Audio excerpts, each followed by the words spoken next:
Hey everybody, time for another reading of Harry Potter and the Chamber of Secrets. And I have a special surprise for you today, kids.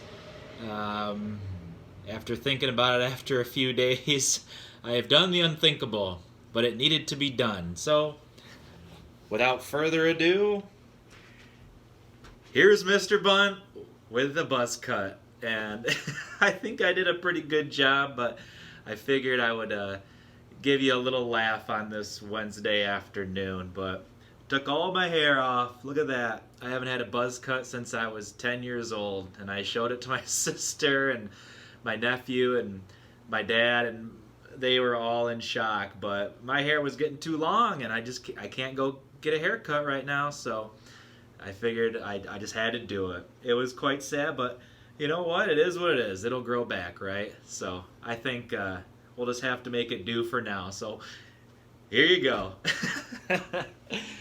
All right, kiddos, it's here we go. It is now time for Harry Potter and the Chamber of Secrets, Chapter 14. It is titled Cornelius Fudge. Let me get a second here to get set up. Alright, here we go. Harry, Ron, and Hermione had always known that Hagrid had an unfortunate liking for large and monstrous creatures. During their first year at Hogwarts, he had tried to raise a dragon in his little wooden house, and it would be a long time before they forgot the giant, three-headed dog he'd christened Fluffy. And if, as a boy, Hagrid had heard that a monster was hidden somewhere in the castle, Harry was sure he'd have gone to any lengths for a glimpse of it. He'd probably thought it was a shame that the monster had been cooped up so long, and thought it deserved the chance to stretch its many legs. Harry could just imagine the 13-year-old Hagrid trying to fit a leash and collar on it, but he was equally certain that Hagrid would never have meant to kill anybody. Harry half wished he hadn't found out how to work Riddle's diary. Again and again, Ron and Hermione made him recount what he'd seen until he was heartily sick of telling them and sick of the long, circular conversations that followed. "Riddle might have got the wrong person," said Hermione. "Maybe it was some other monster that was attacking people." "How many monsters do you think this place can hold?" Ron asked dully. "We always knew Hagrid had been expelled," said Harry miserably. "And the attacks must have stopped after Hagrid was kicked out. Otherwise, Riddle wouldn't have got his award." Ron tried a different tack. "Riddle does sound like Percy, who asked him to squeal on Hagrid anyway." "But the monster had killed someone, Ron," said Hermione. "And Riddle was going back to some Muggle orphanage if they closed Hogwarts," said Harry. "I don't blame him for wanting to stay here." "You met Hagrid down Nocturne Alley, didn't you, Harry?" "He was buying a flesh-eating slug repellent," said Harry quickly. The three of them fell silent. After a long pause, Hermione voiced the naughtiest question of all in a hesitant voice. "Do you think we should go and ask Hagrid about it all?" "That'd be a cheerful visit," said Ron. "Hello, Hagrid. Tell us, have you been setting anything mad and hairy loose in the castle lately?" In the end, they decided that they would not say anything to Hagrid unless there was another attack. And as more and more days went by with no whisper from the disembodied voice, they became hopeful that they would never need to talk to him about why he had been expelled. It was now nearly 4 months since Justin and Nearly Headless Nick had been petrified, and nearly everybody seemed to think that the attacker, whoever it was, had retired for good. Peeves had finally got bored of his "Oh, Potter, you rotter" song. Ernie Macmillan asked Harry quite politely to pass a bucket of leaping toadstools in herbology one day, and in March several of the mandrakes threw a loud and raucous party in Greenhouse 3. This made Professor Sprout very happy. "The moment they start trying to move into each other's pots, we'll know they're fully mature," she told Harry. "Then we'll be able to revive those poor people in the hospital wing." The second years were given something new to think about during their Easter holidays. The time had come to choose their subjects for the third year, a matter that Hermione at least took very seriously.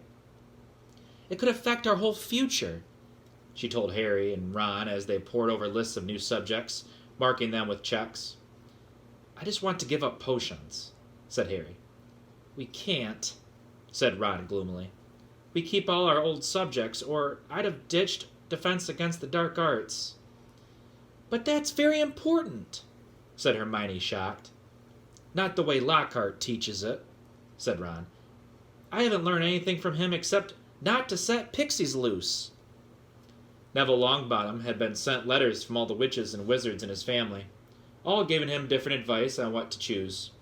Confused and worried, he sat reading the subject lists with his tongue poking out, asking people whether they thought arithmancy sounded more difficult than study of ancient runes. Dean Thomas, who like Harry had grown up with muggles, ended up closing his eyes and jabbing his wand at the list, then picking the subjects it landed on. Hermione took nobody's advice, but signed up for everything.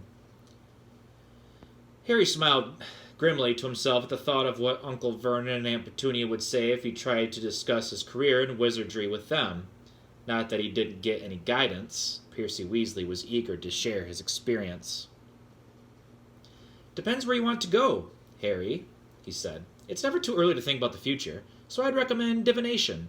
People say Muggle studies is a soft option, but I personally think wizards should have a thorough understanding of the non-magical community, particularly if they're thinking of working in close contact with them. Look at my father. He has to deal with Muggle business all the time. My brother Charlie was always more of an outdoor type, so he went for care of magical creatures. Play to your strengths, Harry.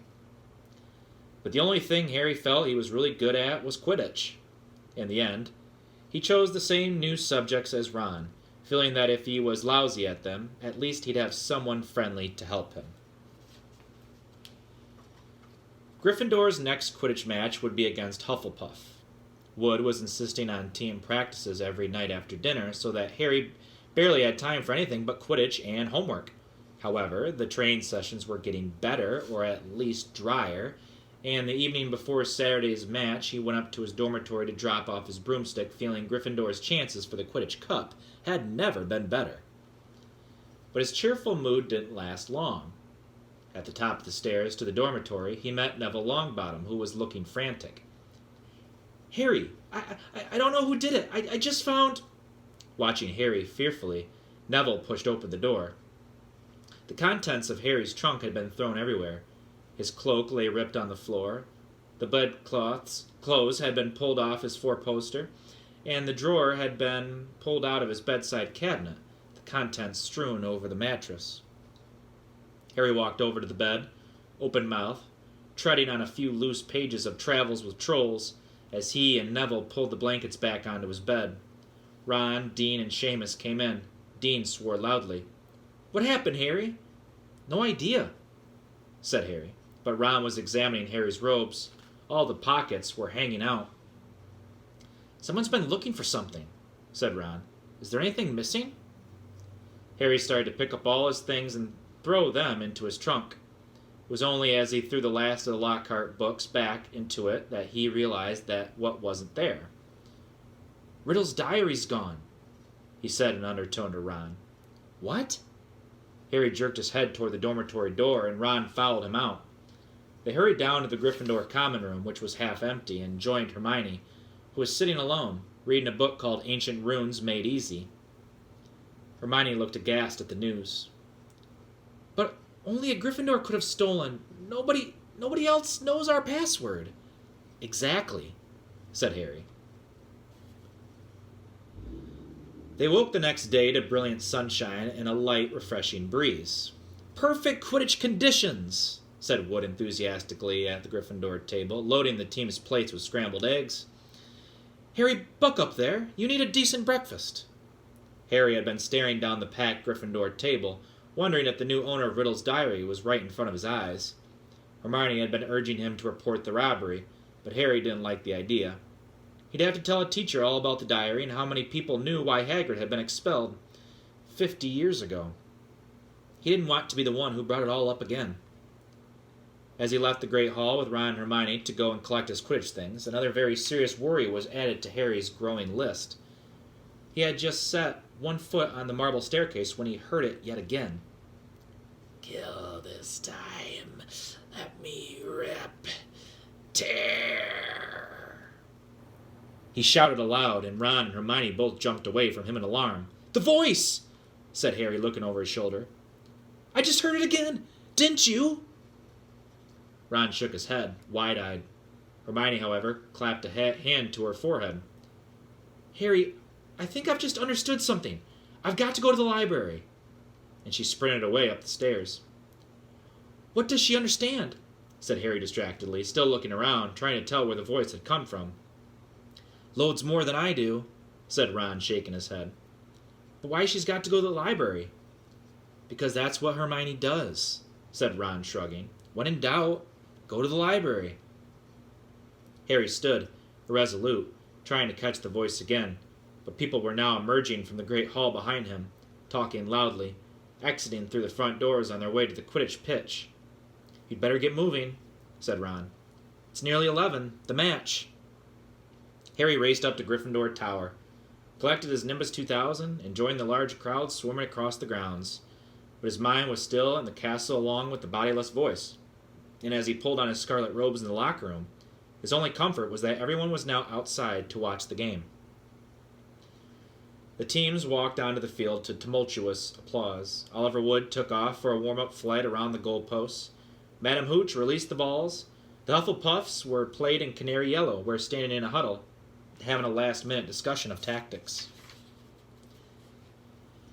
Harry was dismounting his broom when Professor McGonagall came half-marching, half-running across the pitch, carrying an enormous purple megaphone.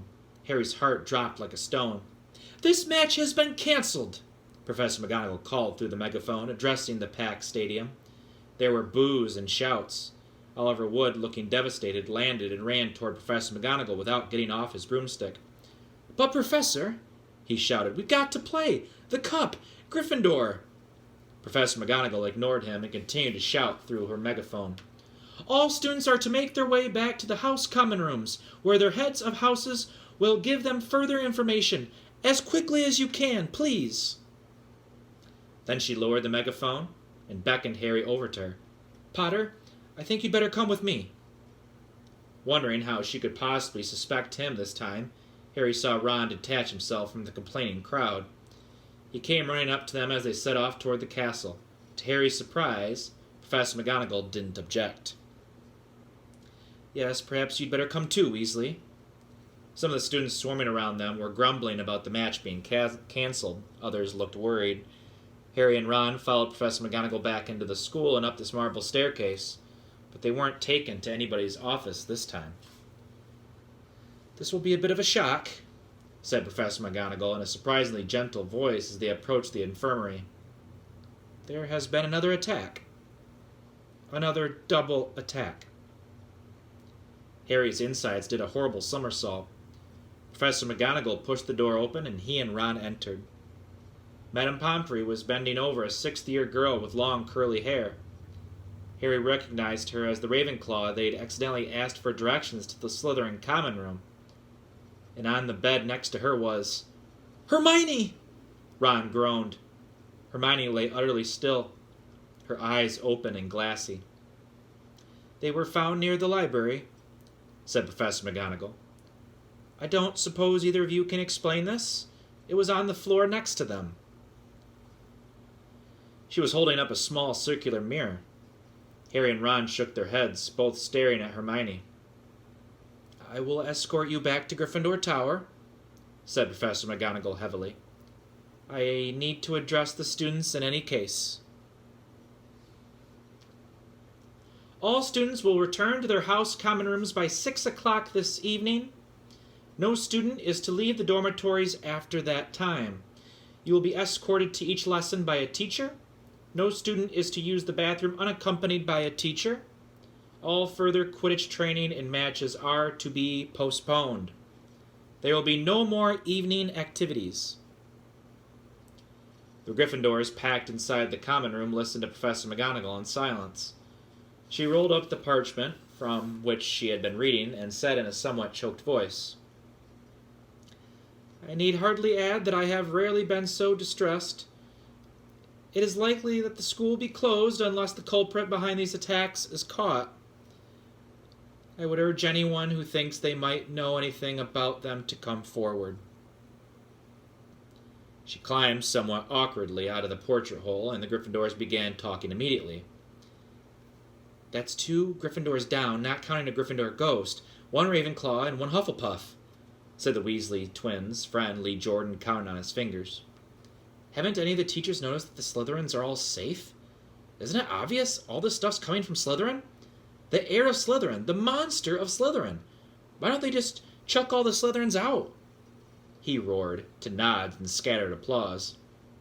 Percy Weasley was sitting in a chair behind Lee, but for once he didn't seem keen to make his views heard. He was looking pale and stunned.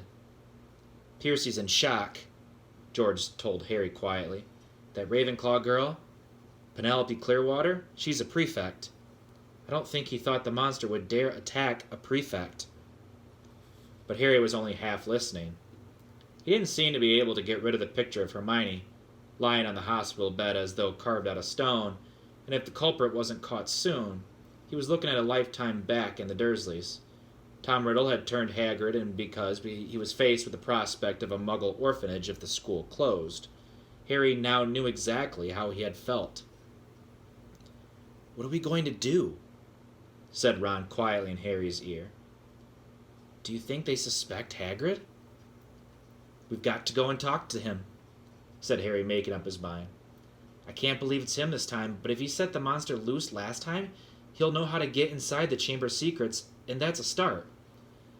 But McGonagall said we've got to stay in our tower unless we're in class." "I think," said Harry more quietly still, "it's time to get my dad's old cloak out again."